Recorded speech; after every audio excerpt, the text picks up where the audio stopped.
Good morning. This is the Board of County Commissioners Board Work Session. It is Monday, September 25th, 2023. It is 9:05 a.m. This session is set to go until 10 a.m. 10:30. Yes, 10:30. 10:30. 10:30. Okay, so this will go until 10:30.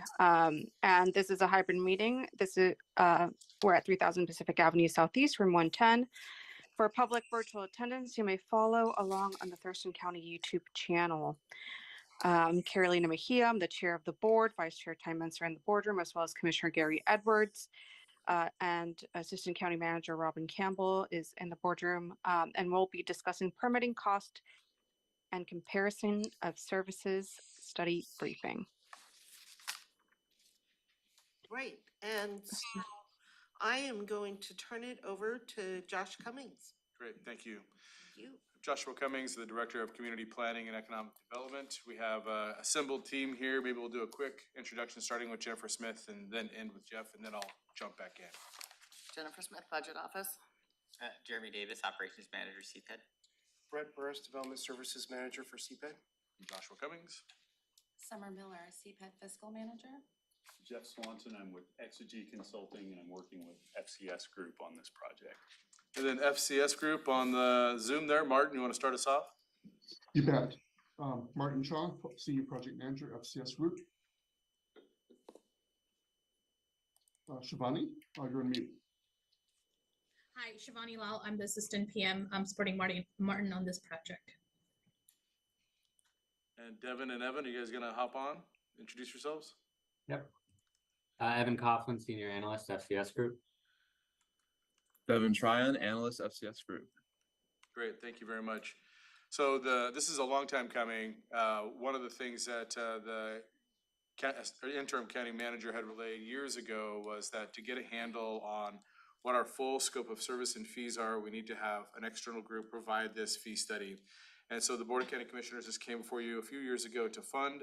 The three departments, CPED, Public Health, and Public Works came together to find this contractor. You may remember it was a bit of a long road to try and lock down a contractor given the stretching of work these days and service. But we were, I think, lucky to have FCS respond and commit to the RFP. We've gone through a lot of iterations in terms of looking at data and information. I will say, just for background, the City of Olympia went through this same process a few years ago with FCS Group. One of the differences was Olympia had a few years of hard data in terms of their labor costs using the software that they'd implemented. We, as you know, are working to implement our new technology with Acela coming up in the next year and a half or so. And so we provided what we had in terms of survey of labor costs to FCS, and I think they did a really nice job extrapolating that information to bring us to a point of some level of decision making. You'll hear one of the things that they uncovered was an item that you've already been aware of since CPED has provided the state of the department for CPED specifically, but we wanted to back up and get a more holistic view in terms of the fee study and how they got to the information and how we compare with other jurisdictions. And so we had lots of, as you can see, a pretty well-assembled team of folks from FCS, as well as one of their contractors, Jeff from Exegy. Jeff provided an opportunity to meet with our stakeholders, our development folks externally, as well as internally, our staff. So we're going to kick it off with Jeff kind of getting a big, broad view and then work into some of the numbers and then end with some of the conclusions and next steps. So unless there's anything else to add. Before yeah, Jeff please. starts, you said there was an item, but you didn't name the item. It was the cost recovery item. Oh, okay. The non-recoverable. Right. Okay. Cost recovery versus non-recoverable. Got it. Thank you for pointing that out, Commissioner. Okay, any other questions before Jeff gets started? Okay, go ahead, Jeff. All right, thanks. It's good to be with you this morning. Martin Shaw and I will be tag teaming this. And so I'll just, we can go to that next slide and give kind of an overview of what we'll be talking about today. Just scroll. There we go. So first we'll talk about the local government role and land use and development regulation services, how we deliver that service, what process and resources are used to do so. We'll talk about how Thurston County is doing with service delivery. We'll talk about how Thurston County's charges and fees compare to other jurisdictions. We'll get into those charges and fees themselves and talk about this concept of recoverable versus non-recoverable costs. And then analyze how well Thurston County is recovering its recoverable costs, the recoverable portion. And a little bit about minding the gap. So balancing funding for CPED for development related versus general government services. And we'll define more what that means. And then preview briefly a couple of things that are coming up that we'll address in the future, which are financial reserves and a technology surcharge. We'll go to the next slide, please.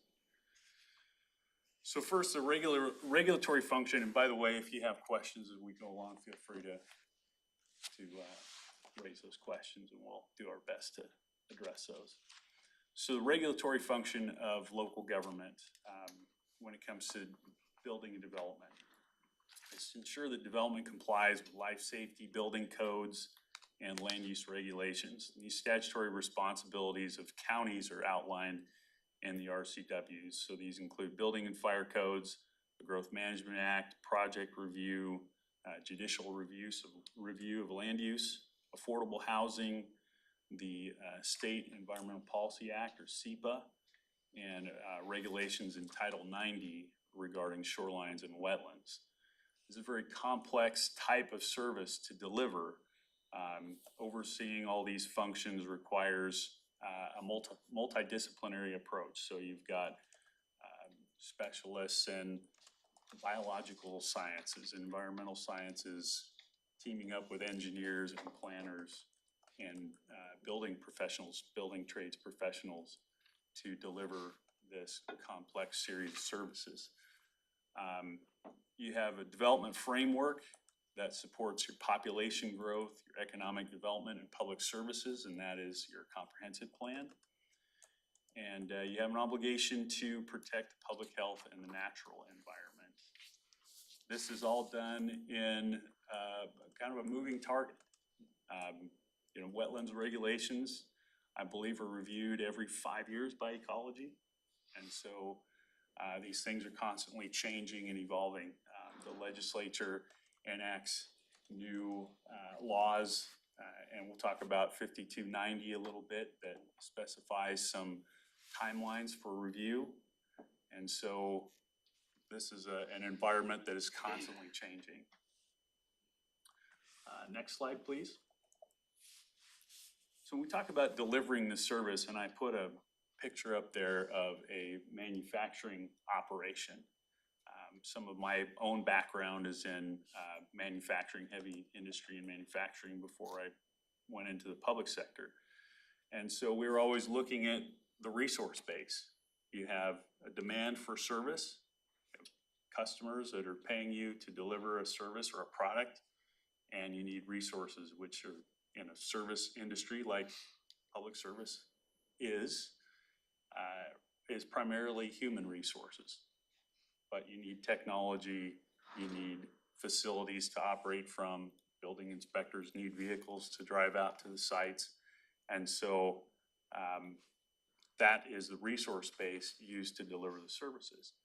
As the legislative body of the jurisdiction, your responsibility is for allocating financial resources, adopting a budget that provides those resources to go and hire personnel and get the equipment and technology necessary to do the job.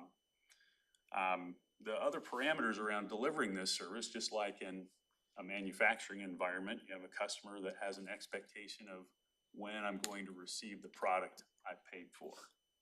And so in this context, we talk about permit timelines and review timelines, some of which are specified in your own code, and others now are being preempted by the state under Senate Bill 5290. And there are some financial risks that are associated with that. including if you don't meet the timelines, remitting some of the permit fees paid back to the applicant. So in doing this, you need to plan for the level of resources to be responsive to the demand and make these appropriations for staffing and facilities, technology, and so forth. And we'll talk about what that demand signal looks like and how to plan for that. So next slide, please. This is a 48-month run of permit activity, and this is just in CPED, and you can see over the 48-month period of time, the line with the rolling average is increasing. So if you were to try to fix a straight line, you would see an increasing trend of activity there. Lots of peaks and valleys. And so if we go to the next slide, this is what it looks like if you're trying to, that flat line represents an average across that entire period of time. And you see that if you resource for the peaks, like August or April, that you won't have enough resources. So if that line, that flat line represents your level of staffing and resources, you're gonna have too much volume coming in during those peak periods of time. And on the other periods of time where it's below the line, you will have some idle hands, perhaps.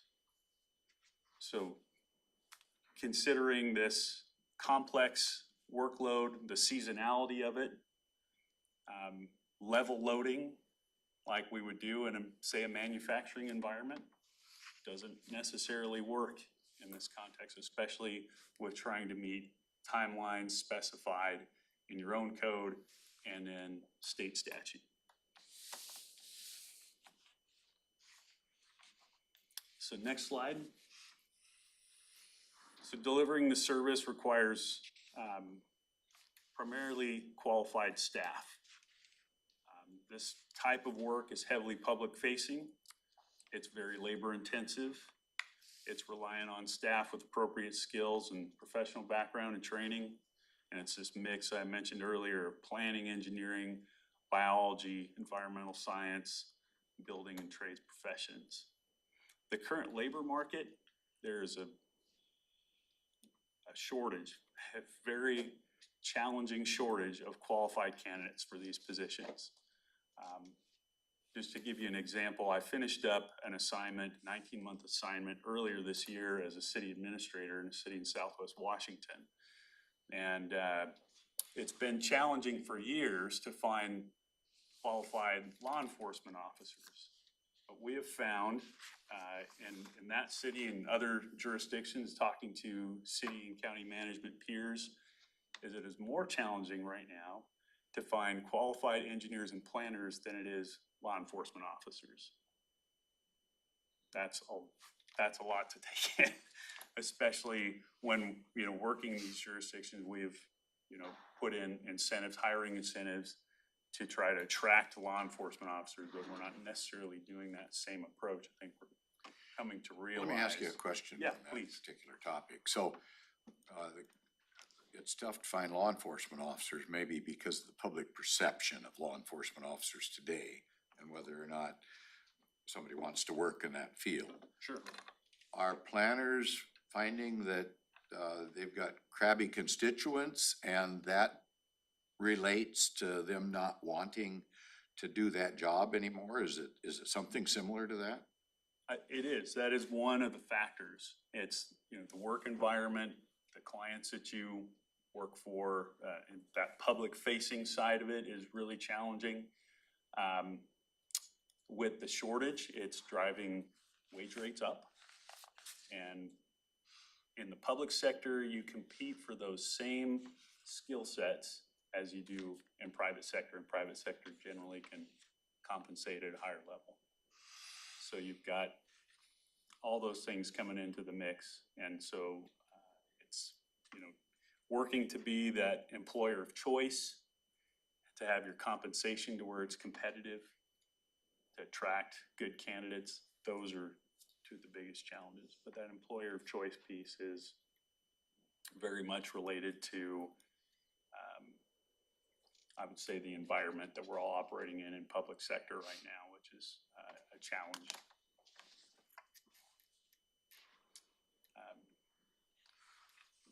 So challenging labor market, lots to do there to make sure you're competitive and that you're the employer of choice for that set of employers trying to attract. And then technology. Technology is critical for process efficiency, and in this environment, it's very records intensive. And so management of those records is critical to moving this process along. And again, being in a multidisciplinary environment, you want a technology that enables that collaboration across disciplines, that provides for efficient interaction with the applicant, getting comments back and forth and getting all the information needed to adjudicate a permit. And even that is an evolving environment. It used to be permit systems and ERP systems and all the systems that we use to deliver the services of local government were hosted on site on servers that we had and had to maintain. And now it is shifting towards unsupported hosted systems. We're moving away from that towards this cloud-based software as a service offering. And so it's very much a changing environment. Lots of jurisdictions are needing to find the resources to shift to that, because the system they've operated for 15 years, the vendor said, in 2 years, we're not going to support that anymore. And so you need to migrate to our new system, or you're going to be on your own. Which is us.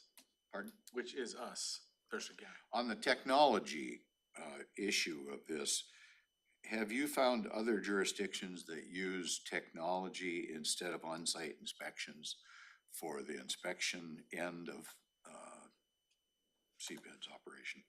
Well, so I haven't found one that does entirely remote. Maybe not sort of- entirely, but right. substantially. I mean, A lot we do our can be taxes on the honor system. Why can't the builder take a picture and send it in so the stem wall's the right height, you know, with the roof, that type of thing? Because in the real world, delay is money.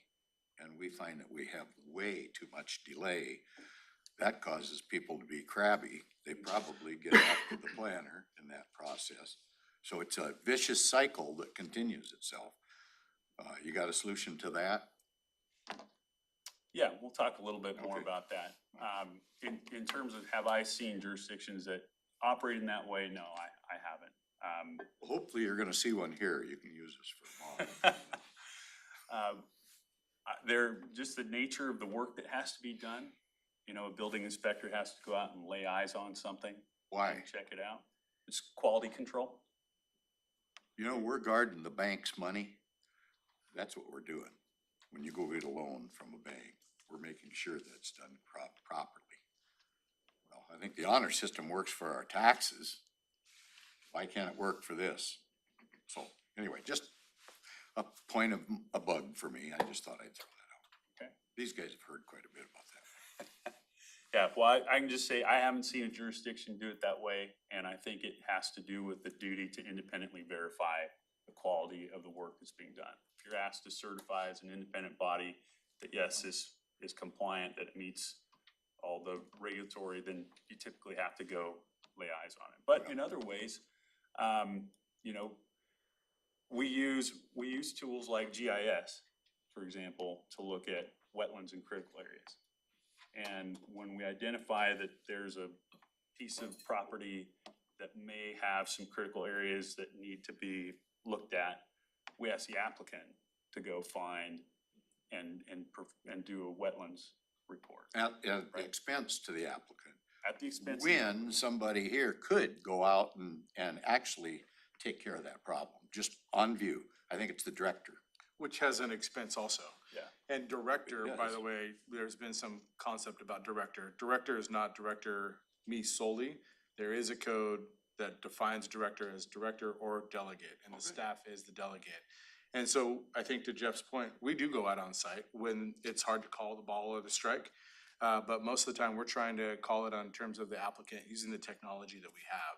But as Jeff relayed earlier in the presentation, it's our duty to meet codes and regulations per RCW. And if there was a technology that could do that, we would use that. But at this time, there isn't. And so it It's a takes policeman's humans. duty to enforce the speed limit as well. They don't do it to the 1 mile an hour mark. So it takes humans. Just so you can remember that. Yep, humans are important. Okay, next slide. So this shows is the historical level of FTEs and CPED, that's the green bars, and the level of activity going on in the department, that orange line. So you see that the current day workload is very similar to 2009, but the staffing is much less. Can I make two Yes. points on that one if I could? Josh, if you could just refresh our memories, there was a decision, I think, by the board in 2017, right, that was talking about the types of permits. Thank you. Right. So at 2018, it went through the code and ordinance process in 2018, implemented. So the beginning of 2017, we started internally looking at the permits that we have. And then in 2018, at the beginning, we the board eliminated the need for a lot of different permits, including solar panels on top of houses, the need for a permit for windows and doors and siding. And the board increased the structure of non-permit needed from 200 square feet for structure to 400 square feet. And so a lot of these kind of tic-tacky permits that still took time, the board chose to eliminate. So you can see that dip beginning in 2017 and 2018, which helped in terms of, we've talked about the flow of applications coming in. That was one of the steps that the board took to reduce some of that flow so that staff had the bandwidth to work on those other applications, the big ones for the development and housing and whatnot. But it's still not enough. The staffing resources per the applications coming in, you can see still don't meet necessary efficiency. Well, and the other point I wanted to make really is it's difficult to find a graphical way of representing the change in that regulatory environment that Jeff alluded to previously. Because if you look back over that past decade or so, as the legislature, whether it's building code, whether it's so on and so forth, those keep getting layered, and so it really increases the amount of time it takes to review any particular application.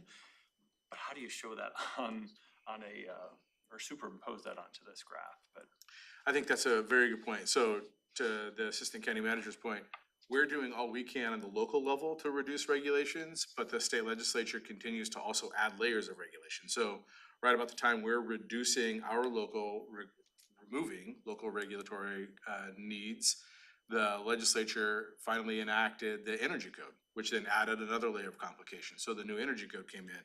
So we're reducing, they're increasing, and we, as the folks on the ground, have the obligation to implement everything the legislature tells us to. I think that was in 2020 that new energy code came in. So it's a moving target, as Jeff said earlier, in terms of the regulatory environment. I think it was February of 2021. There you go. Thank you. Because every jurisdiction had this glut that happened by the end of January of 2021, which basically almost brought in an annual, well, at least my experience, just a little bit further north, was almost a workload, an entire annual workload came in January just to avoid the additional regulations in terms of energy code and design. Which happened for us during the time that we had a hiring freeze and a building boom. Hence a backlog. Commissioner, you had your hand up? I have two questions, if Josh knows, maybe you don't, but that issue of eliminating certain types of permits, the easier ones, or you call them, I can't remember the Low-hanging adjective fruit. you use. So one question is, do you know the percentage of that those types of permits made up of our overall permit number, the orange line? No? Okay. Brent's shaking his head not at this time. Okay, and that's a function of us, the outdated technology, being able to track that information is difficult. okay, and in my mind, 10% or something might be like not, okay, just as I was saying. And we could extrapolate. And then my second question is, can you tell me between a Windows permit or a 200, one of those ones that was eliminated, versus a more complicated permit? Is it 5 times long, much more staff hours, 2 times more staff hours? In trying to get a sense of the scale of the impact that Assistant County Manager was mentioning. I think it was volume versus the value. Because every one of those applications still required a cover sheet. Every one of those applications still required a person at the BDC. So there's a front loading to every single application. In terms of, so that's the standard application process. In terms of the review, minimal. To look at the siding or the windows. I'm talking about total time. I mean, But if I want to build a house, you know, No you're gonna houses are the take same. 50 hours of work. And if I'm just gonna get, like, change my windows, but pre-2018, and I Yeah. needed, that might be 10 hours of work. So that's a factor of 5 in my hypothetical, 50 hours of work versus 10. Is that, If it were only that simple, okay? that would be wonderful to be able to extrapolate. But you're, that. well, you're putting it in a graph that's And trying to we're make it working that really, simple. and that's what Jeff said, is that it's Yeah, hard to try. I know, I'm and just trying to pull it demonstrate apart that. a little bit, because obviously the point is a good one. Yeah. Yeah. I don't think you can lose sight of the complexity of the environment, right? We think about, okay, what's the average experience of building a house in Thurston County? We have to make an assumption that, you know, if these statistics are all uniform, then the land must be all, you know, uncharacteristically the same, right? And it's not. You have stuff that has trees on it, some that have slopes, some is flat and very buildable. But each project is a little different. Everyone wants to build a different type of house with a different footprint. And so all these complexities come into play. So when you look at one permit type and you look at the hours that are involved in processing the permit, you'll see like, oh, well, this one takes on the low end half an hour and on the high end, I get it, but 16 hours, there's right? there's a fee schedule here. Okay, we're working internally here, we're having this dialogue to try to answer your question. So like a siding review permit would take about an hour or 2. After you do all the intake work, which is standard time, can take 2 to 4 hours. So after that 2 to 4 hour standard time for all applications, review and routing, the actual looking at the siding and making sure that it's the right kind or whatever, that would take 1 to 2 hours of review time. Whereas looking at the larger land use portion, depending upon wetlands, steep slopes, critical areas, gophers, all that kind of stuff, could take X what time. Hours and hours. So 30 to 40 to 50. Depend on the complexity. So Yeah, I mean, I'm trying to make a point that's yeah, I I think get you, helpful, totally, yeah. which is that when you flush out the low hanging fruit, the easy stuff, and you're left with the, you know, if the scale, it's not just like, oh, it's a little bit, it's not like it's 10% more time. It could be 500% more time, the remaining permits, because the low hanging fruit, I think, I'm guessing, and you're confirming that it's a pretty huge disparity between Yeah. the easiest type of permit that you had pre-2018 and the most difficult type of permit that you have and still have today. Totally. And it was, you know, it was kind of like squeezing the balloon though, right? So we were able to eliminate those low hanging fruit permits, but at that same time, we didn't have the staff. We had a backlog. We had a number of folks setting up the vaccination sites off-site. So all this kind of things were happening at the same time. So we didn't realize the gains, I think, that we were hoping to in terms of fleshing out some of those other projects. But the administrative work stays the same. I think where you make up in the difference of efficiency is the volume, right? So we were able to cut out a lot of the administrative work. The BDC staff, I think, has been an amazing job. We haven't actually had to raise the BDC staff, the frontline intake employees. I think that was the real benefit to the reduction of those low-hanging fruit administrative reviews is the intake process, so that front-loading standard piece. But it just kept our heads barely above water during that backlog period. So it's hard. I appreciate making the point. Yeah, I just want to just not draw simple conclusions from a graph like this, and I'm just kind of piggybacking on what Rob was saying. It's kind of like analogous to the jail, right? Like you can say, oh, the jail population is 10% less than before, so you guys are all good, but we have flushed all the low-level misdemeanor folks out. The people that are left in the jail are the more mentally ill, higher violent felonies, whatever. So the more staff intensive, the more resource draining population. So you can't just compare the numbers because we've changed the nature of the numbers, just like what you're saying you've done here. I think that's fair. Yeah, that's exactly right. So when haven't we had a backlog? So it looked like 2008 folks were, and you can't really extrapolate from this graph, but thinking back to that time when we had more than 60 employees that were doing the work of the currently 40 or so. The backlog really came from that big disparity between 2009 and 2017, 18, where we had minimal staff for the same amount of work at that time. Was the chair's question why we have not had a backlog? When have we not had a backlog? When have we not? Almost never, I guess, is Yeah. my view of it, but on different presentations that Maybe you've let me made, try and answer that. 4,000. Yeah, it was exactly. And then you had 4,000 applications, but we issued 2,000 permits. Let me try and answer that question again. I think I've got a better way. So it's a flow. It's dynamic, right? You're always gonna have applications coming in and you're always gonna have applications coming out. And in the middle, you have kind of the holding tank. And that holding tank is you're always gonna have permits in that. So you're gonna have, 500, I think ideally you'd have 500 permits in the queue. Right now, we have 2,000 permits kind of flowing in that queue and we have an overspill. So we're not able to get all the permits processed in a timely manner. And that's that backlog that we showed, is that overspill. But you can't just take a snapshot. 4,000 to 2,000 is a moment in time. And so to say that we only approve 50% of the permits is incorrect because permits are coming in and permits are going out. And so you've got essentially, in my mind, so taking away the bathtub analogy, I think of, I don't know if you guys ever watched Lucy, I Love Lucy, and that one where they're on the chocolate line and they're trying to build the chocolates and the chocolates are coming down the line faster and faster and you've got Lucy and her friend. The chocolates are coming faster than Lucy and her friend can package. And that's where we're at right now. And so we can't stop the flow, but we can do what we can to package the chocolates. And some of them are actually getting through. So we're processing as much as we can, but back to those staff resources, we need a couple more Lucys on the line.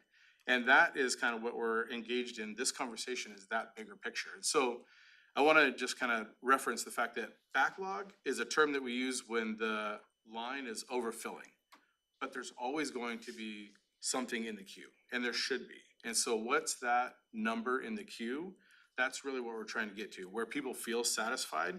They haven't felt satisfied with Thurston County for a long time in terms of the permitting process. But we've reduced a lot of those different efficiency abilities to make more efficiency, but there's more to do. But when you report to us in the past, I guess, 4,000 applications were made in the year is the way I'm reading that when we get it. But you were able to issue 2,000 out of the 4,000. Right, that's the flow. So, yeah, but why isn't that 50%, I guess? Speaking of which, The next slide. yeah. And Martin, do you want to take these next couple? You bet. Yeah.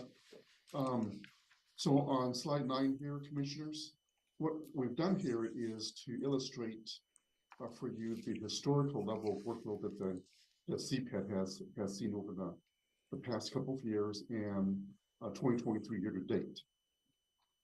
So the first line, we have the total number of applications. So as you can see, it averages about between 42 to about 4,300 a year. 2023, we're running at about almost 3,000, and this year to date here is, I believe, on through the end of July here. In terms of all permits issued, as you can see, the department has processed and consistently issues about 2,600 permits each year. And for this year, it looks like we'll be on target to replicate that level. We also have a backlog, commissioners, that you were just discussing, and this backlog would be on top of the applications that you see there on the first line. So the backlog there is about 1,600. As Jeff mentioned, that fluctuates. It depends on how quickly staff can process new applications coming in, and then to the extent that they have available resources, then we can turn their attention to the backlog and attempt to whittle away at that. The important thing to see here is that some of the technological improvements, the internal process improvements, that has had some effect in terms of reducing that backlog. So in 2023, we have about 1,300 cases. versus in 2022, about 1,700 cases. The fourth line, the annual hours available to process permits. This represents the level of man hours or person hours available to process permits given your current staffing level.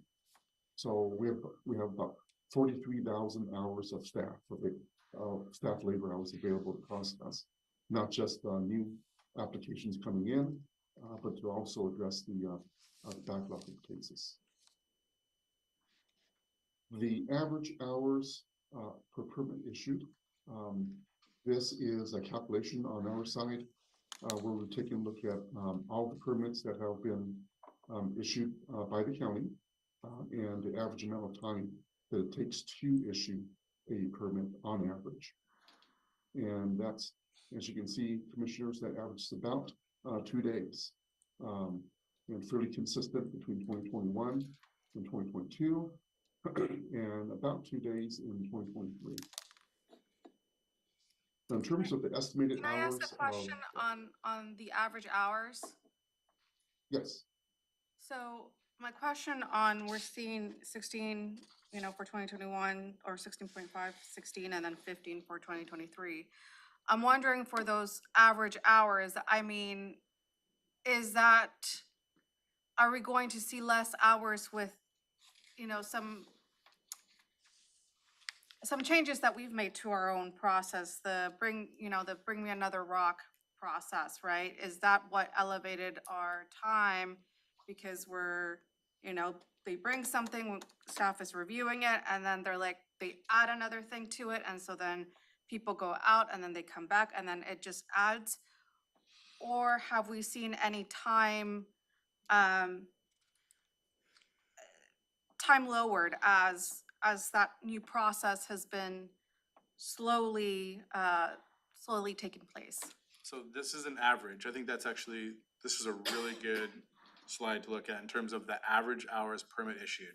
And you can see that to have any impact on a major average like that, it will require that individual permits have been reduced. So you'd have a kind of a dropping line in terms of how quickly we are. So 16.5 to 16 to 15, that average, that is the reduction that you're seeing. So the work that Brett and his team have done in the project review timeline, that reduction in average hours spent on a permit, that's the outcome. What we are seeing though is that permits are not just CPED, they're all different departments, and different departments have different issues. We're seeing labor shortage in the public health area, so the septic is taking some time. But there's all these different dynamic factors that are happening. But I think it's really important, if you're seeing a big average like that start to decrease, that is success. And so that chart right there, that is demonstrating the project review timeline. We think that we'll see more success in terms of that review timeline when we implement the Excella technology, that'll continue to drive down. But it's still, 15 hours is still difficult. Go for it, Jeff. Let me draw out a nuance too, because in your comment or your question, I think the numbers you see here in terms of the average hours, that's the average staff hours, right? But I think you were talking about, we asked for more information from an applicant. And so there's the average time from submission to issuance of permit that, say, an applicant experiences. What we're tracking here is when we go out and ask for more information, the clock stops until we get that information back, right? So there's two kind of time parameters. One is a resource, the other is the experience of the applicant. Does that make sense? Yeah, no, and I got that. That's why I was wondering, right? Because before staff were asking, they would review and then they would, say, okay, we need this additional thing, and people would go out. And so it was every time that that review clock started is it taking more time, or now with this new project timeline, has it reduced the average time if staff is getting the information all at once and they're just getting that one bite at the apple instead of multiple bites at the apple? And just to jump in again, it is a culture shift, not only for us internally, but in terms of the folks that are submitting applications. We've worked really hard to have the upfront application be full and complete. That's true. But we've seen that developers change their application midway, and that shifts that timeline. So all of us internally here in Thurston County, they were kind of used to that, bring me another rock scenario. And now it's give it to us up front, play us straight, tell us how many units, tell us where it's going to be, tell us what's the orientation. But instead of it having being an evolving process. And so we're working both internally and externally to implement that project review timeline. It's not done. We have more to do, both internally with our staff and externally with the folks providing applications. But I think that number is gonna continue to drive down in terms of better efficiency as the entire community starts to slough off the past 30 years of the bring me another rock scenario, but it's gonna take time. Question. Let me ask you, on your year-to-date, is that, it's probably not today, is it September first, is it July. August, it's July? is what he said. So it's July 1st or July 31st? I'm just wondering, is it 6 months, 7 months, 8 months? I believe the data point is the end of July. In July? End of July. End of July? Yeah, as of the end of July. So that it'd be was like 7 days. months. Mhm.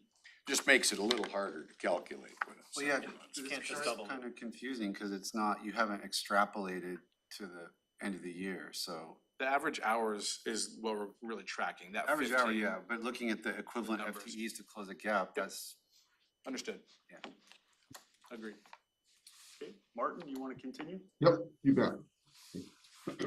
So on the second to last line down, commissioners, the estimated hours of backlog, what that represents is the estimated level of effort to process the backlog that you see on the third line. So let's just take 2023, for example, 1,271 cases. We assume 2,080 hours for available staff time. That equates to roughly 19,100 hours of staff time. And then the very last line is the estimated FTEs. Again, at 2,080 hours to address that backlog. So in this case, what we're doing is we're taking that 19,100 hours of level of effort to address the backlog, dividing that by 2,080, and then we get roughly 9 FTEs.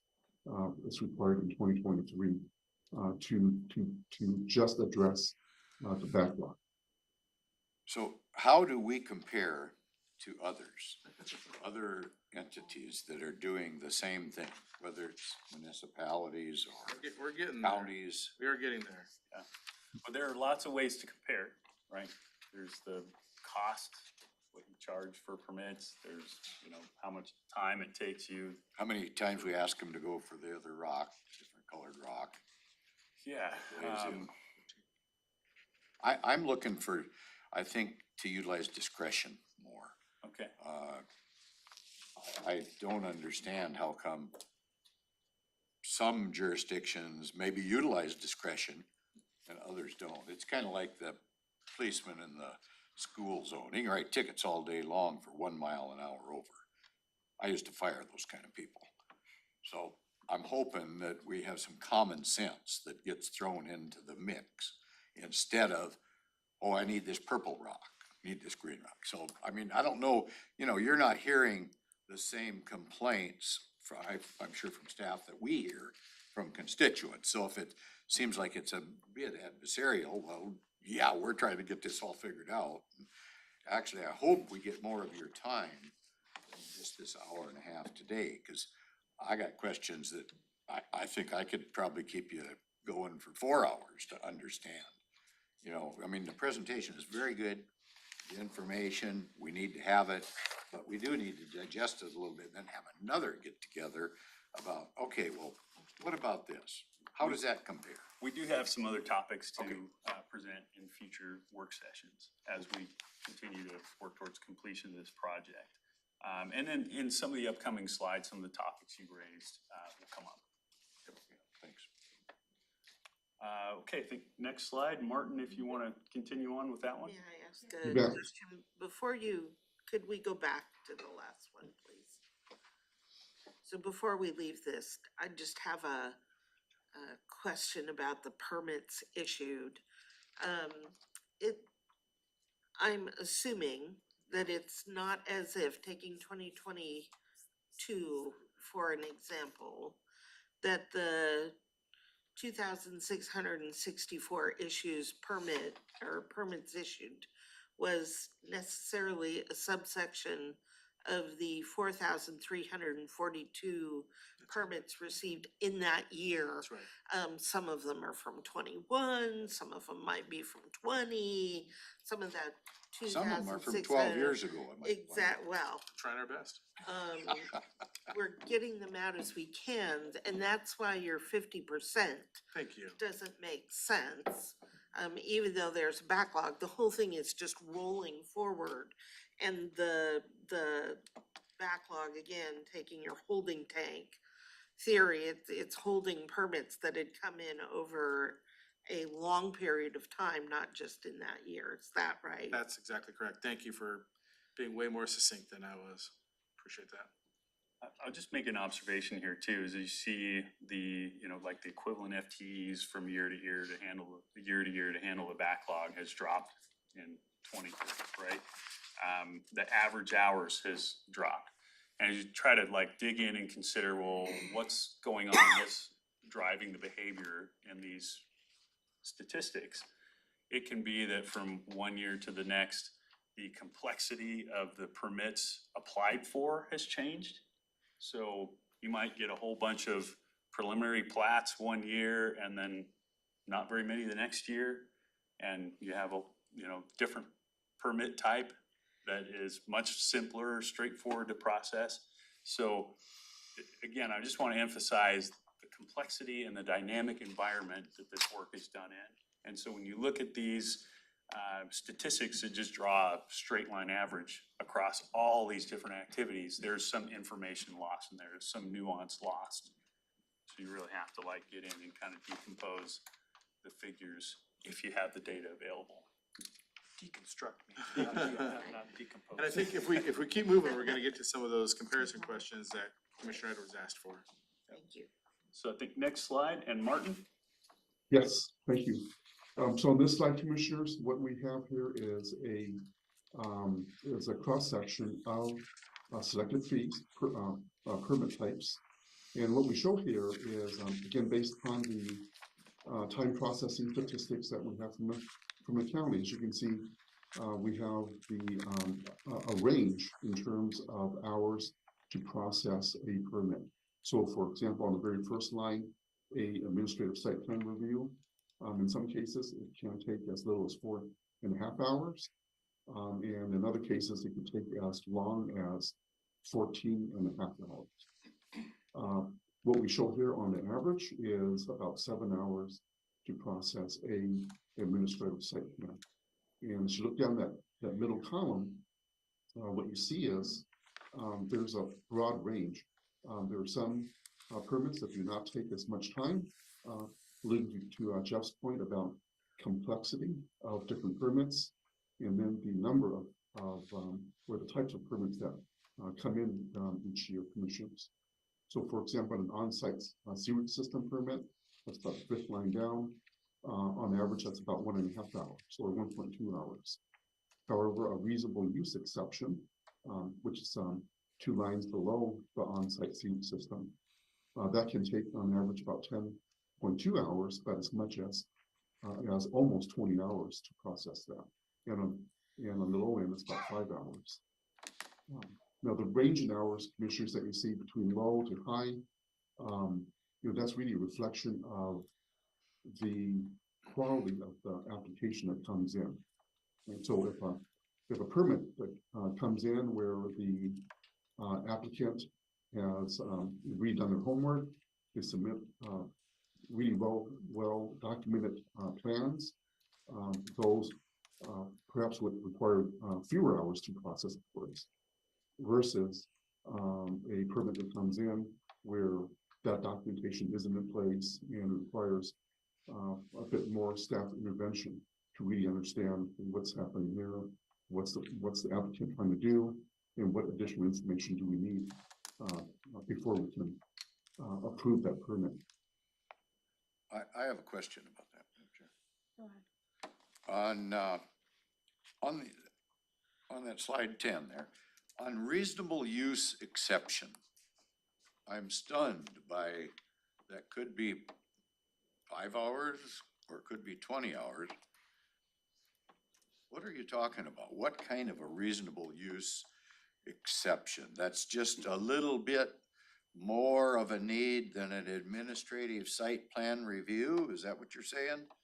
Because our experience has been on reasonable use exceptions, I don't know what it is, but I wouldn't have been surprised if it said 70 hours there.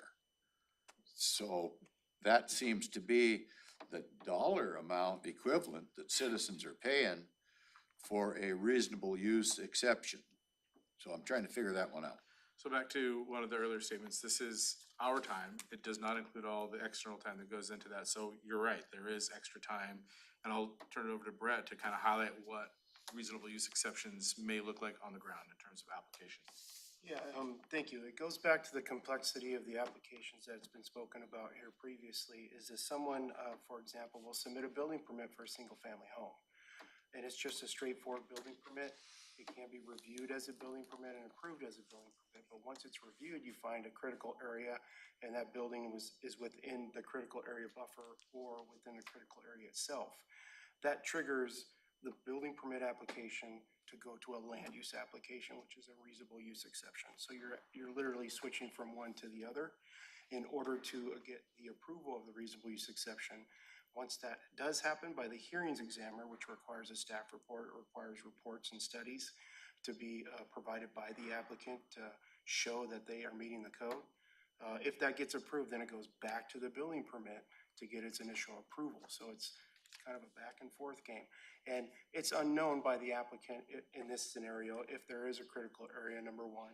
Number two, if they are impacting that critical area, and if they are, again, it switches to a land use application. So it's our code, to be very transparent. The Board of County Commissioners over the years has created a number of regulatory hurdles in terms of developing in areas that they've chosen not to have development. Our critical areas ordinance is relatively restrictive as compared to other jurisdictions.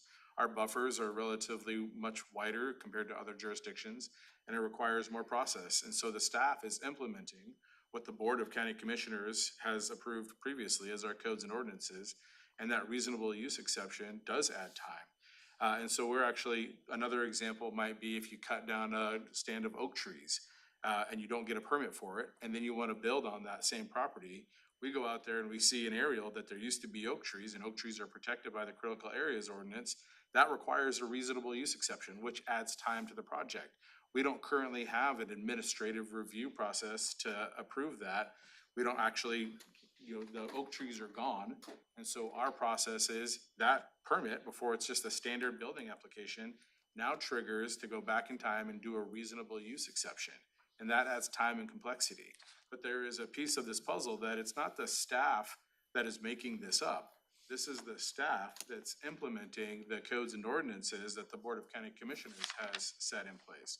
And if there's new areas that we can adjust or change the way that the codes and ordinances are written, we have done that in the past, and so we can do that again. But recognizing that a reasonable use exception does take longer. And to the point, I think that was made in terms of if the applicant comes prepared and has their information, it can be less. If they fight it and take tons of time and say back and forth, they create the back and forth, that increases that time. And so this is not happening in a vacuum. These are all different. And the average, I think, is the important piece to look on there, that 10-hour average. A reasonable use exception is difficult, but it is a path forward. And if the Board of County Commissioners would like to find a way to reduce that time, that would be looking at the codes and ordinances that the staff is required to implement per your direction.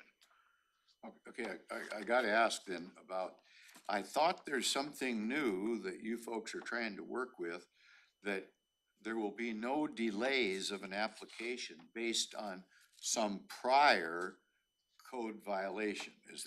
Am I hearing that right? Yep, and that's if if it's not related to the project itself, if there's something else that we see, that doesn't hold up the project. It gets referred. It used to hold the project Correct. up. I don't know when You just asked me what it did, and I was Yeah, telling but you. when did you implement that new process? After it was approved by legal earlier this year, like in July.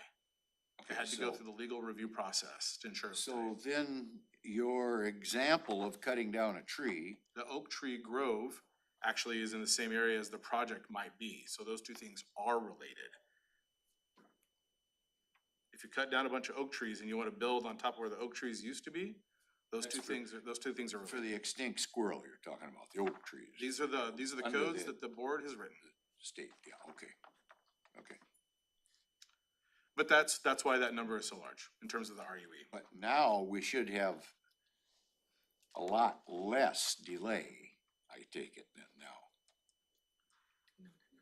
Regarding, Prior violation. So somebody that's bought a place, it's got a violation on it, they didn't know about it. Is this on topic, Commissioner? I'm trying to. Yes, it's on very much on On, target. under this presentation? Yes, it is, very much. And I don't understand why that delay still gets thrown out there if we're saying that isn't gonna be a factor anymore. Let I me- think go I'll ahead, just please, ask for after you. one issue on, there was a bedroom added onto a house that had been sold about 3 times by a prior owner.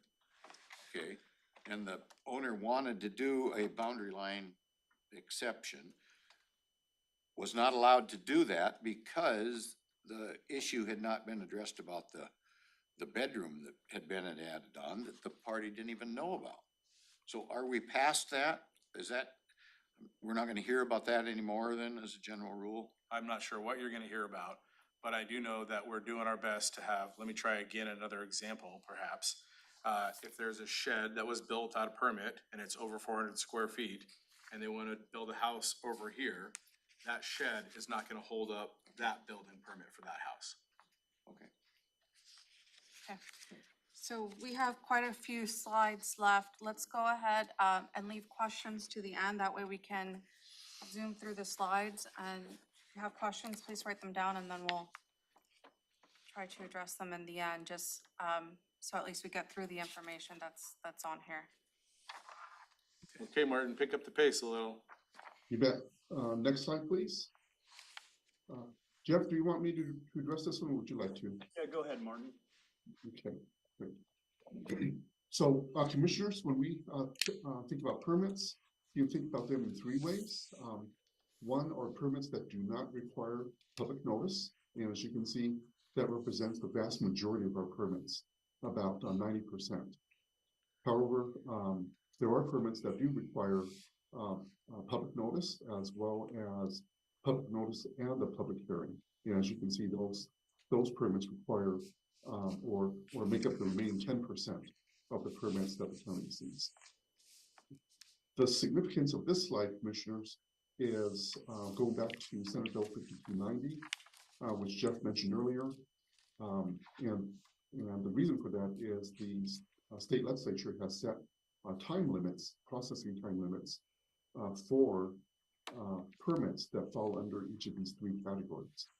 So right now, to process a permit without any written follow-up by a jurisdiction under the Growth Management Act, I believe it's 120 days to issue that permit. And if it does require a written finding, then that permit can be processed beyond the 120-day limit. But what the state legislature has identified as part of Senate Bill 5290 is that jurisdictions, including counties, must begin processing permits within a certain time frame. And for example, for those permits that do not require public notice here, I believe that time frame now is no more than 45 days. And for permits that do require a public notice, that time frame is a little bit longer. I believe that is up to, I'll have to double check my notes, but I believe that's up to 90 days. And then for those permits that do require a public notice and a public hearing, I believe those permits are allowed a processing time frame of, I think, don't quote me on this, but I'll double check my notes. I think about 120 days. So Martin, thank you on the 5290, I think that's important.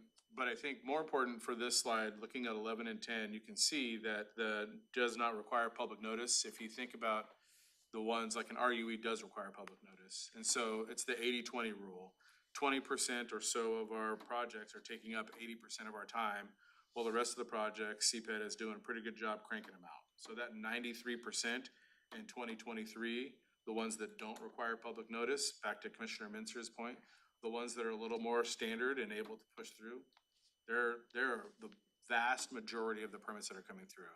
But it's those reasonable use exceptions and the ones that require public notice that are taking a lot of the time and complexity. I think that's the real takeaway here, Martin, if we can continue to go forward.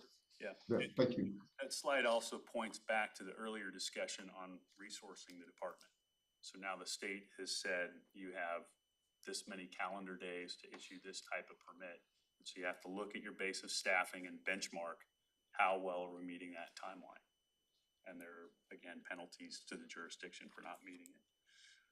Yeah, so next slide.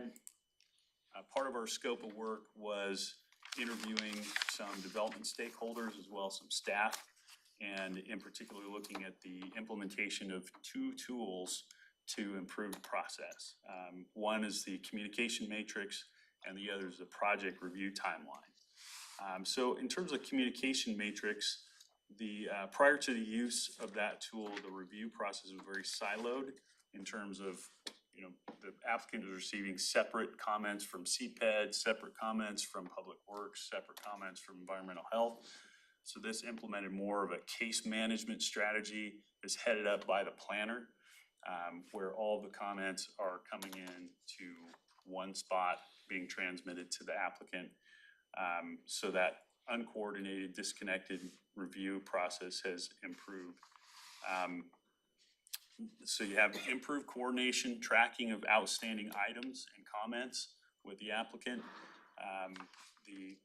Some shortcomings with this tool because it is a kind of a, you know, process improvement 1.0, and I think with the Acela, they're working on a 2.0 version of this type of process improvement. But the resolution of comments after 2 rounds of back and forth with the applicant, it wasn't really clear, well, did that comment get resolved? So that's just the limitations of the tool itself. There's some inconsistent use of language, you know, depending on which planner is providing comments or which engineer is providing comments. They might be more extensive and verbose versus, you know, someone might be using plainer language and more direct language in their comments. And some of the other feedback was a need to improve proactive communications. There's some feedback from the applicant. And that really relates to, you know, one of the complaints was, well, hey, on the front end, if we know we need to, if there's knowledge that we need to do a traffic study or a wetland study, it would be really helpful to know that on the front end of the application so that we can source the professionals that do those types of studies and not have those studies in themselves delay the processing time. I think this kind of points to the, you know, bring us another rock kind of issue that's on that particular topic, though. Sure. Write your question down. Okay. I know. Yes, I know. ma'am. Yes, ma'am. And so this is where we sent the consultant out, and we weren't in the room, to talk to the developers to ask where are the places that we can do better. And that's what Jeff is referencing, that internally within our staff, the planners use different language for different reviews. Some of them put the whole code and ordinance in, some of them use plain talk. So that was our opportunity to learn how to do better, which is what Jeff just packaged in a quick 30 seconds there. Yeah. And it's a lot of work for us to do, and we're engaged. So engaging these stakeholders, you learn a lot about, well, yes, this was impactful and it was significant. Here are some ways that we can further refine and make additional improvements. And I would say, just to nutshell it, Commissioner Edwards, your ongoing statement, which has been consistent and I think accurate, that time is money, is what we heard from the developers, and that they would be willing to pay more money if the time was reduced. And that's exactly why this process is taking place. Yeah, that really is the key upshot from this effort. In terms of the project review timeline tool, Prior to the use of the tool, the expected timelines for the review process from the applicant side were very unclear. So the impact of this tool, it improved the expectations and communications. However, the ability to meet those expectations, we're still falling short because we lack the staffing levels and we've had turnover in staffing that have impacted the ability to meet those timelines that are specified in the tool. So staff are continuing to address, to identify the causes of processing delays and get the resources to address those things. And this is the nexus between Senate Bill 5290 and what your staff has already done. So Brett said, essentially, you can't change what you don't measure. So before the legislature passed anything with 5290, we self-imposed these timelines, these deadlines in the project review timeline, so that we can see how far we're not making them. How much more time are we going over those deadlines? And so we were starting that calculation before it was mandated by the legislature coming up in 2025, excuse me. So we're ahead of the curve and we're not there meeting the targets yet. But this is a place where, while it's frustrating that the targets aren't being met, that it's being measured is a completely game change within your Thurston County jurisdiction. And that was implemented by Brett and his staff. And so when you're thinking about, oh my gosh, the sky is falling on 5290, you should be thinking, oh my gosh, how great is it that our internal staff saw around the corner and has been preparing for it 3 years previous to the past, before the bill was even passed. So I recognize that we're not meeting the timelines, but I do think it's important that you can't change what you don't measure, and Brett has been in the process of measuring it. So again, I think the upshot here is that from the development stakeholders, they are, no one wants to pay more for their fees. They don't want higher costs. But if there's a value proposition there, if it's going to have some significant impact on reducing the amount of time it takes them to get a permit, that is money in their pocket from paying less interest to the bank on a construction loan. It moves things along faster, and for them, time is money, and they want the jurisdiction to understand that dynamic that they're experiencing. And so they're willing to pay for that value if it can improve the process. Okay, how do we compare? Let's keep moving. Let's keep going. Okay, so Martin, you want to tackle these next couple? Sure. So we've got about just roughly 9 more slides to go, Commissioner. So I'll try to whip through these pretty quick. On slide 13, this is how we compare for a residential home, a new residential home that's being constructed at $400,000.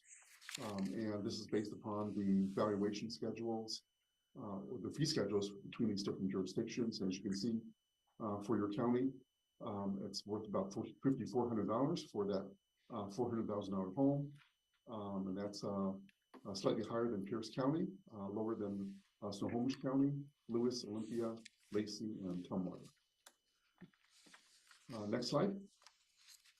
Next graphic here, Commissioners, is for a $1 million new commercial construction project. And for the county, that project would cost $9,323.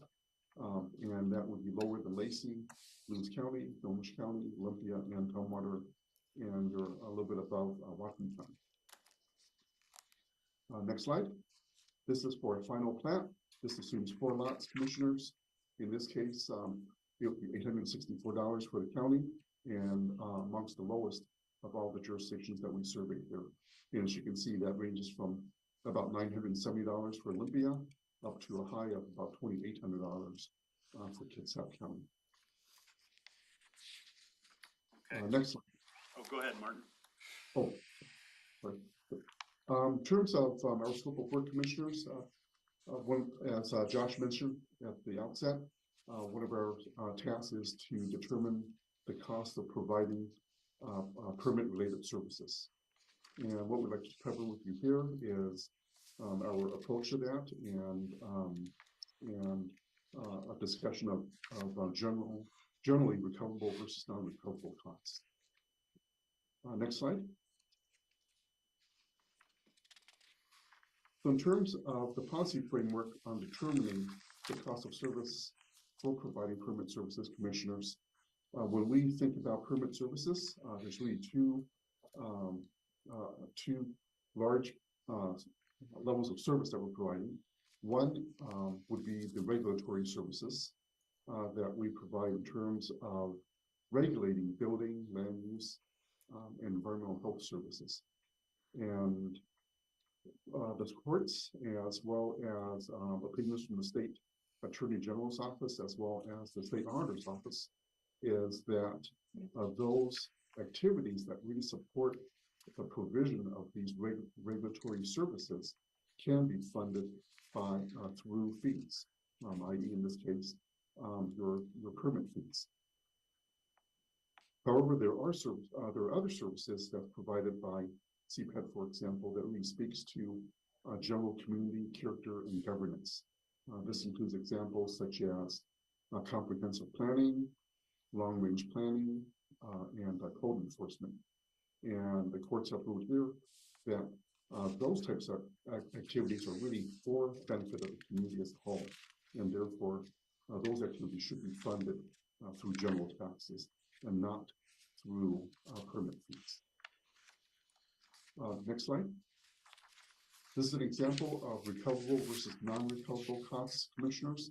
So starting on the left panel, in terms of recoverable costs, this includes things such as oversight of building and land use planning activities, permit application review, very much the everything that we've discussed up to this point, land use planning services, building services, as well as building development. Again, regulation of building and land use activity and ensuring that those activities comply with local regulations, as well as regulations that govern public health and safety. In terms of non-recoverable costs on the right panel, commissioners, again, these would be area-wide and general government specific type of activities. And as I mentioned, these would include activities such as long-range planning, code development, code enforcement, economic development, as well as front counter time with non-applicants. Next slide. So when we take a look at the cost of delivering CPED services, we have a total of about $5 million here, about $5.5 million. And what we see here is about 3.9 million is attributable to, again, the enforcement of those regulatory activities. And the remaining 1.9 million or 1.8 million would be attributable to those activities that we support overall community character and governance of the community. In terms of how we derived these splits, commissioners, this was derived based on reported staff time utilization. So we went through a fairly exhaustive process of asking staff members, how do you spend your time between recoverable activity and non-recoverable activities? And give us examples of those. And based upon that staff time utilization, commissioners, we applied that against the operating expenses for CPED.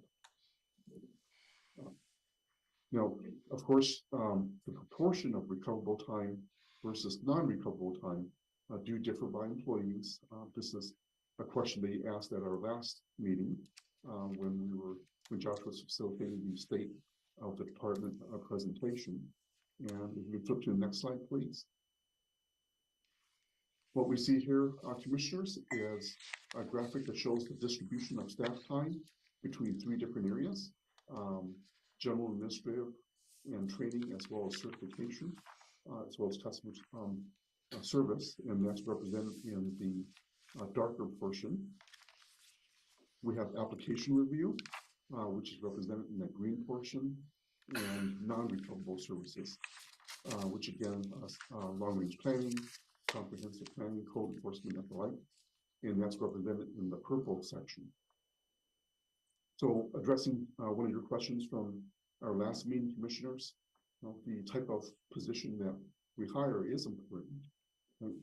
So if we want to strategically address the backlog, for example, and strategically address or increase the capacity of the department to deliver services directly to the customers, then really our focus then should be on those positions that applies the most time against application review, for example. Next slide. So in terms of overall cost recoverability, and again, we somewhat addressed this at our last meeting, the county at this time recovers about 100% of its recoverable costs. So again, going back, commissioners, to your handouts on slide 19, where we identified $5.5 million of total expenses, of which 3.9 million is recoverable. Revenues from our fees, our current fees, covers that $3.9 million of recoverable costs. Now, how we compare to other jurisdictions, and these are other jurisdictions for which FCS Group has prepared permit-related fee studies as well. City of Linwood, we just completed a study for that city, and they're at about 92% cost recovery. City of Newcastle, we completed that study in 2021. They're at 92% cost recovery. City of Yakima, 83%, Olympia at 76%, Bainbridge Island 59%, and Marysville at 57%. You do notice that there are no other counties listed on this, and that's because over the past several years, we have not prepared a permit cost of services study for a county.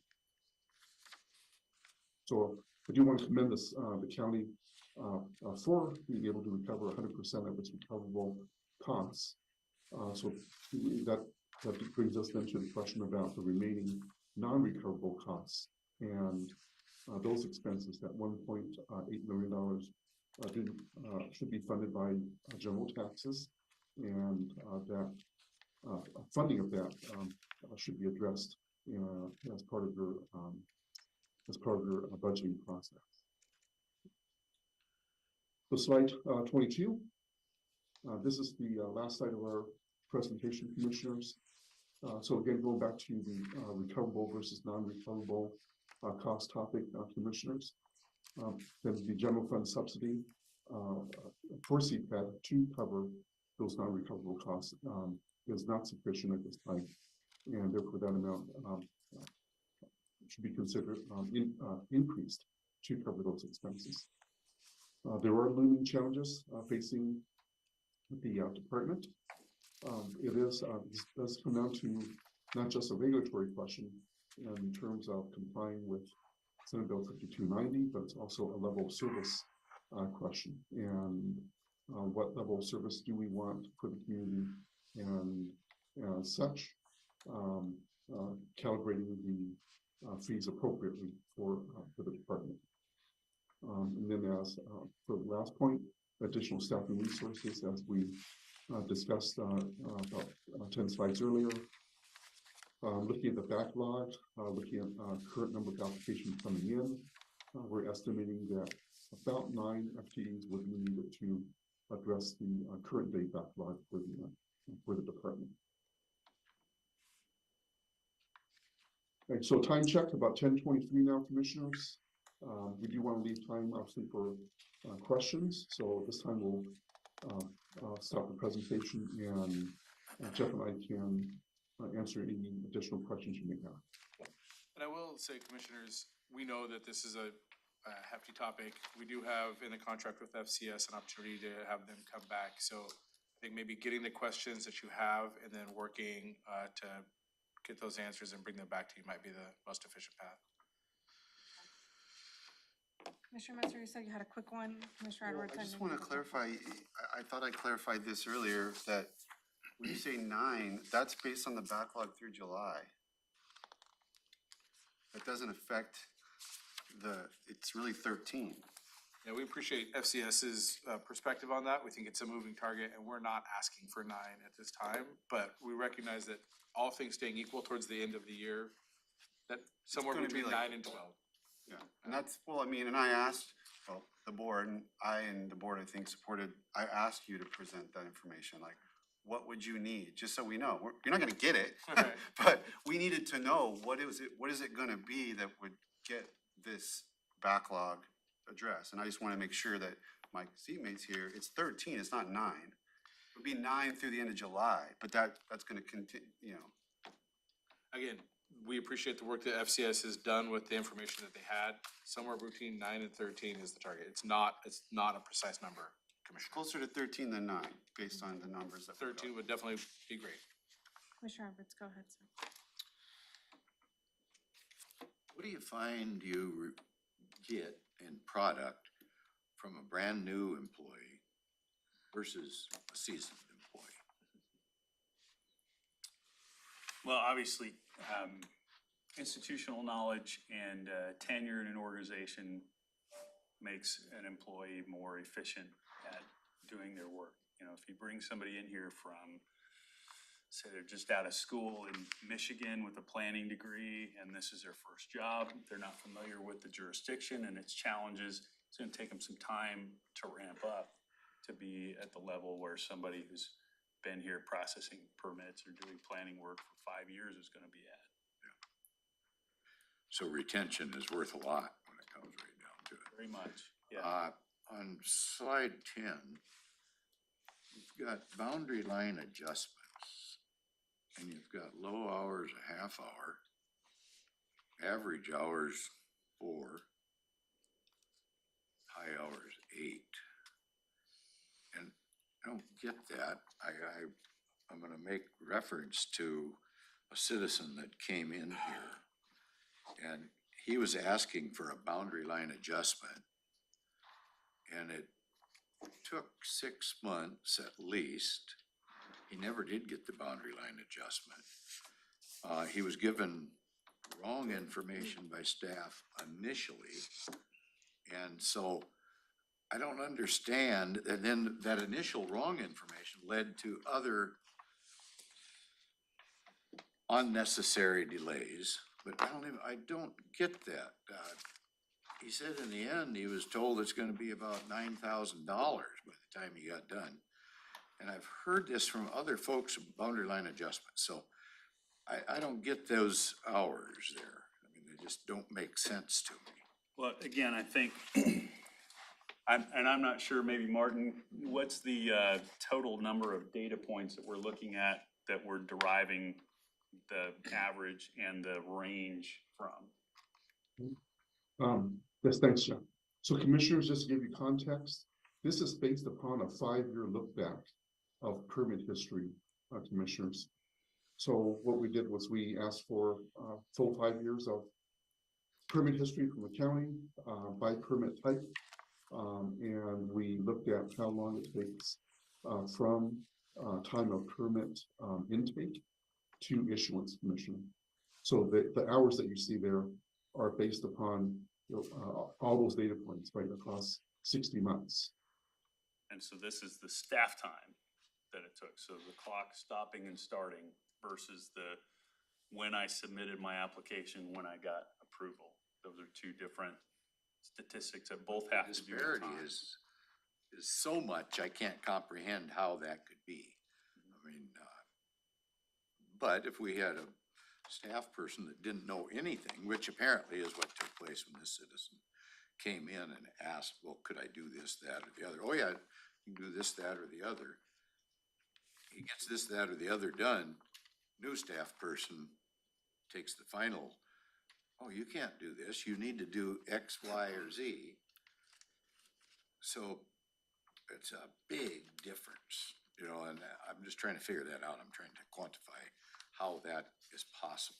Right, and I think if you look, you can, you've got 5 years of data and you pull one of those data points out and look at it. But what you want to understand is in the overall scheme of things, how many are meeting the level of service expectations and the benchmarks? Is it 90% of the total submissions? Is it 99%? Is it 80%? That's what you're trying to get towards. And is that system, is it resourced adequately to get us closer to meeting the benchmarks 100% of the time? Now, I don't know any process anywhere that hits it 100% of the time. There's always some level of error in a process. I mean, like a half hour, it just isn't even possible to wait that long just to see somebody at the counter. So I'm trying to verify. the Could be a numbers very that simple you've- case at half an hour, right? Someone comes in, it's very straightforward, very simple, basic, and it's done versus one that's way more complex. It takes a lot more hours of review. If we were to graph these data points in a bell-shaped curve, would the half hour and the 8.5 hours be outliers? Or would we see an abnormally shaped curve? That's a good question. So I'm an economist, and so I do a lot with statistics. And I would say, I'm not sure we could say the shape of the data is even bell-shaped, right? It could be a different shape of distribution altogether with a, skewed tail one direction or another. That would be good to know. But we could certainly, derive what standard deviation is and figure out, are these outliers or, You had a question on slide 12, Commissioner Edwards. Pardon? You had a question on slide 12. Yeah, but I've got more questions than we can ask. Are we good till 11? Is that what we're doing here? 10:30. 10:30. It is 10:30, isn't it? It is 10:30. Yeah, so I thought I heard earlier that we were gonna be able to submit questions, cause we can't ask questions, we don't have enough time, not your guys' fault. Good presentation, but wow. There's a lot of issues that we could talk about, to see if we couldn't figure out, and I think we'd probably need that additional time that the director's talking about. So we definitely do need an opportunity to talk about level of service, which is exactly the type of thing that you're getting at. And this time this morning was more to talk about the study and the cost part of it. And we also need to talk about level of service. So we'll be setting up a follow-up time. You needed this piece because soon you'll be asked to make a budget decision about the money. Some of the other policy questions, are based on this information, so we're just kind of blocking our way. I guess on our comparisons, like on slide 15, how can we compare a final plat compared to these other jurisdictions and what they may or may not do? But the preliminary plat is the one that costs all the money, to make the application, and then what did we get from that? So I don't know, is they're comparable? Anyway, lots of different things to look at. Yeah. Okay, so, for me, I know that we have to make these level of service, and just to address this really quick because I do have another meeting, but I feel like in a way it's great that we're addressing these, but we're also piecemealing it. We have so many fires in the burners right now. We have the whole technology project that we don't even have the second piece that keeps getting kicked off, and we don't even know, right? That completion date keeps getting kicked off, and that obviously has an impact on level of service. We have all these budgetary issues that we need to address. So I just feel like there's so many factors weighing into this that it's really hard to say, okay, it is 12 FTEs is going to fix the backlog and it's going to fix this, because then there are other pieces that are also missing to this conversation. And so from my standpoint, right, it's just, sure, we might add 12 FTEs, but how is that going to add, going to intermix with the technology aspect of it and the level of service aspect of it? So I think there's just so much right now in terms of like what we're trying to do that I feel like we're not really We're not even close. getting like anywhere, right? Because it's like, okay, well, we're waiting for the technology aspect, right? And this technology aspect is gonna fix this issue. But that now is getting kicked off, right? It was supposed to be done sooner, and now we're talking about June, July if we're lucky. So, you know, I guess it's hard for me, you know, I appreciate the study, it's great. I guess my only thing that I kind of want to see is the, you know, for, the comparisons with the cities on the recoverable cost, right? You know, cities, you know, they work under different, codes, right? Especially state legislature treats cities different than counties. They work under different funding structures as well. And so I would like to see that with other counties and how we compare with counties specifically, because that will give me a better picture on, okay, this is what other counties who are on the same structure that we are, this is what they're doing. And I would also like to see kind of on the timeline of things, how much time staff is, you know, spending on these permit types, right? The low, the average, the high, also compared to other counties, and kind of how we like stem from that, because that is something that we hear a lot. And then, you know, the level of service policy question, we're gonna be addressing that at a different briefing.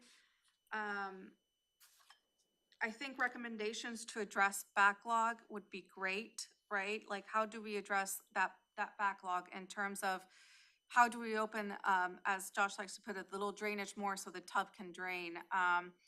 And, you know, also, you know, how can we make those steps? Because I think they have to be phased in based on all the different fires that are already named, that, you know, how can we make sure that we're fitting into that timeline that the legislator has now put in, and make sure that we're, you know, as we're addressing these phases, that we're gonna be able to start right as we're required to do that.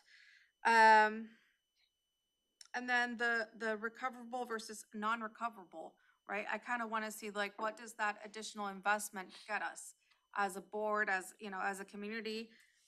You know, is it kind of just to have that base level of service? Does it get something additional? Like, what does it really cover? So those are just my questions for next time. Commissioner Edwards, do you want to add? Yeah, just real quick. I mean, I don't know how we can be talking about adding 12. We're talking about cutting 80 FTEs Yeah.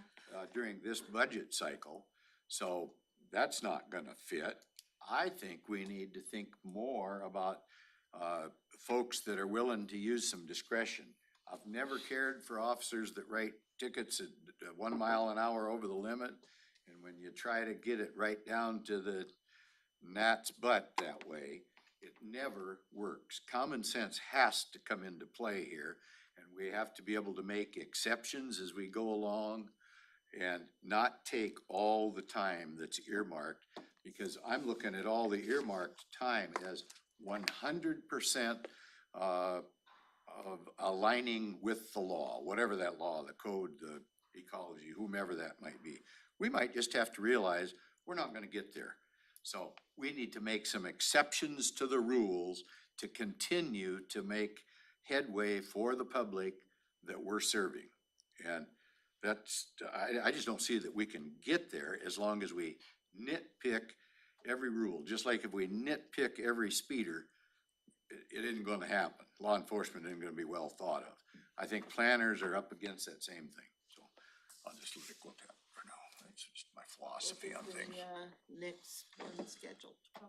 So, thank you. It is 10:39. We are adjourned. Thank